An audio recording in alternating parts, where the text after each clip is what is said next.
Warmer weather is here, and so is tick season. Here with info on tick-borne illness and how to avoid tick bites and what to do if you get bitten is the doctor whose health advice has over 350 million views online. Here's Dr. Tania Elliot. Hey, Hi. How are you? Oh, good. Thanks for having me. Okay. All right, what do we need to know? Give Ready us the to bad be news. scared? Yes. Okay, Uh-huh. okay. I'll try not to make it too scary, but it kind of is. So there's a major surge in ticks right now. Why? We don't quite know. We think it's because we're having more precipitation. The spring's starting a little bit earlier, right? We're not having such a major cold frost. winter. I know, but that means more moisture.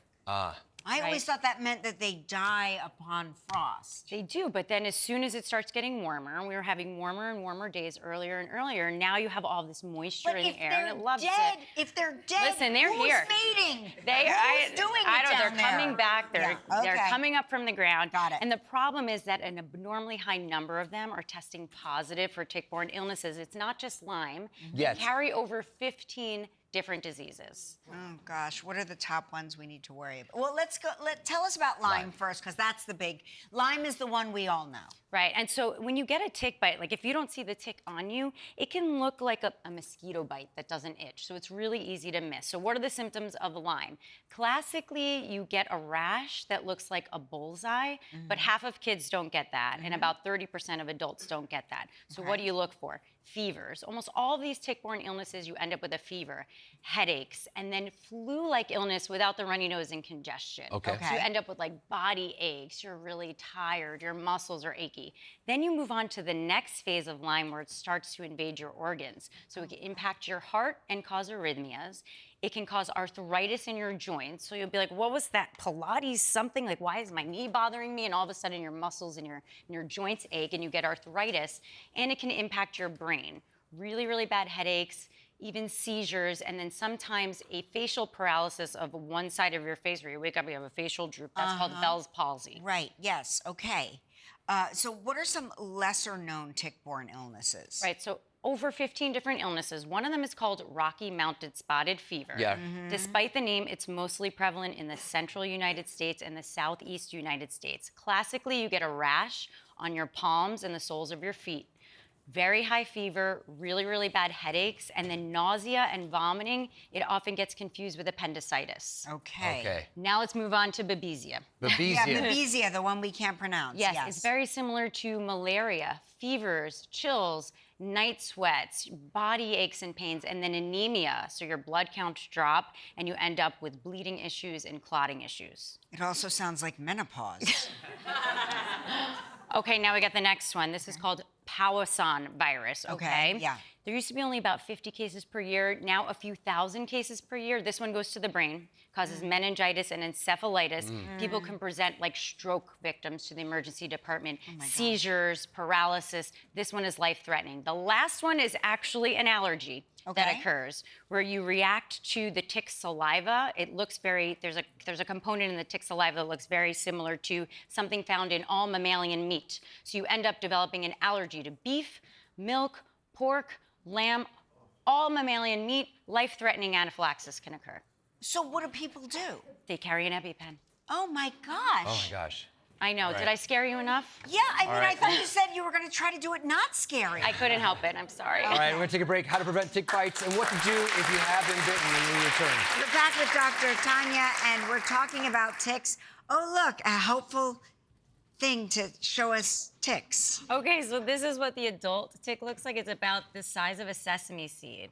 The problem is, are these seed ticks, right? These are the nymphs. Yeah. These are the ones that are most prevalent in the summertime. I just want to show you what it looks like. Yeah. Like, can you imagine? No. Yeah, finding that he on wants your body? me. He wants me to find that on his. Right, well, they love crevices. Yeah, So- I know. And I'll tell you where to look for them in a moment. So this is what they look like. The first step is awareness, right? And you want to make sure you do a really good tick check.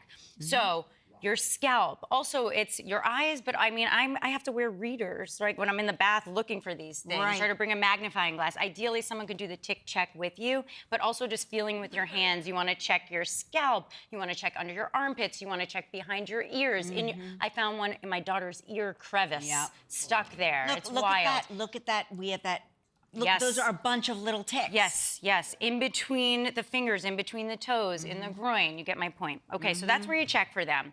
Let me show you a couple of hacks. Okay. Okay, this is my favorite. This is the lint roller trick. I literally carry this with me in my bag anytime I go into the park, okay? Get the ticks off you. Also works for pets. Wait, you can get ticks off you with just a Yeah, they're lint crawling roller? on you, right? They're gonna just pick it. There you go.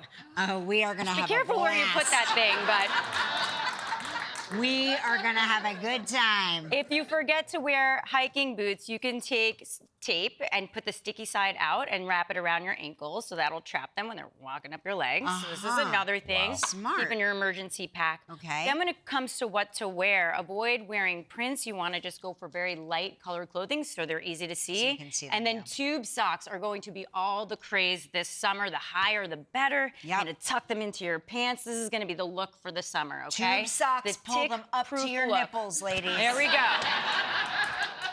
Okay, now let's move on to scents, right? Scents, Oil of yes. lemon eucalyptus Okay. is as effective as DEET, and it's a natural option. Really? You want to As a just make sure it's repellent. 30%, yes, Okay. 30% oil of lemon eucalyptus. You can make it yourself with a little water and Castile soap, but I opt for ones that's like pre-formulated, so you're not, messing around creating these potions. It's not bad. I mean, it's like It's not DEET. terrible. Smells like DEET. Smells just like DEET. It's amazing. Okay, how would you use this bug spray? What would you do? I would spray it on. So this is the thing, right? When you, You spray it on your hands, right? Spray it and on- then you rub it in. How about if you spray it on like on a paper towel and then rub the paper towel over you? You can do that if you want. But ideally, you spray it onto your hands and then onto your body. When people are spraying it in the air, first of all, ticks don't fly, right? Right. But also, you're not going to get an even distribution on your skin. So you always want to put it on your hands and then rub it onto your body. Yes. That's how to properly use a bug Yeah. spray. Now let's talk about what not to do. Okay, tell There's me all what these not things to on do. social media. Put dish soap, use nail polish remover, use Vaseline. All of those things are going to make the tick throw up, okay, and regurgitate. It makes the tick nauseous. It's currently feeding off of you, right? And then throw up all of its contents into you. The other thing that you don't want to do, okay, is when you take a tweezer, So what you they are saying? regurgitate. They- You're making them nauseous with this So stuff. the tick is on me, and It's on you, and it's feeding feeding. on me, and I try to kill it with like a nail polish And it's gonna remover, go, and yes. it vomits. It back into you. doesn't die. No. It just vomits back into me. You got it.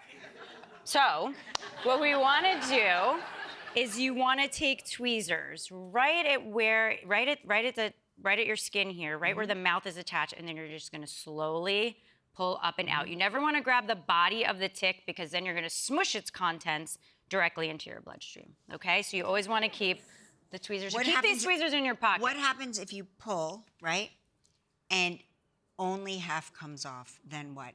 You did your best. You want to leave it. The rest should naturally come off. But if the body gets smushed, that's when you want to call your doctor and see whether or not you might need to take an antibiotic.